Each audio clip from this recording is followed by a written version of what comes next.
Hey guys, so for today we'll show you how to add your own Shopify pop-up to your Shopify store. Now go to your Shopify store settings and you'll see this is what your store will look like. Now on a separate tab, make sure to go to the Elf site website. Make sure to have an Elf site account if you don't have one already and go ahead and log in. After logging in, click on Create Widget, since this will be what we'll be using to add the pop-up widget to your Shopify store. You'll be presented with a huge list of different apps, but the only thing we care about is the pop-up app. So go ahead and click on the pop-up. After opening the pop-up, you'll be presented with a list of templates to choose from.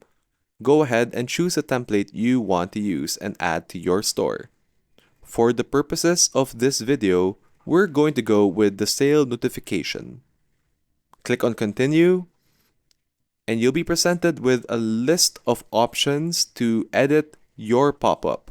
You can change the color, the info, the text, and you can even rename the widget to whatever you wish. Once you're happy with the settings, click on Publish on the upper right corner. You'll be presented then with a list of pricing options for the widget. But for now, since we only have one store and one widget anyway, we're just going to go with the light setting. Go ahead and select light because it's free. And then you'll be presented with the code to add to your Shopify store.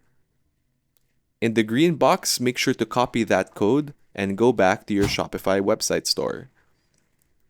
Underneath header, you want to go ahead and click on Add Section. Then click on Custom Liquid and select it on the new settings on the left-hand side.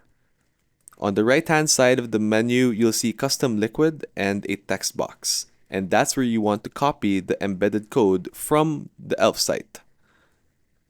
Once you've copied the code, click on Save on the upper right, and that's really it. You've added a pop-up widget to your Shopify website store. To make sure it worked, on the upper left corner, you want to click on the three dots and then click on View to see your Shopify store with your new pop-up widget in action. Make sure it's all working, and there you go. You now have a pop-up widget on your Shopify store. It's as simple as that. So if you have any other questions or concerns, please feel free to add a comment down below. Thanks guys, and we'll see you in the next one.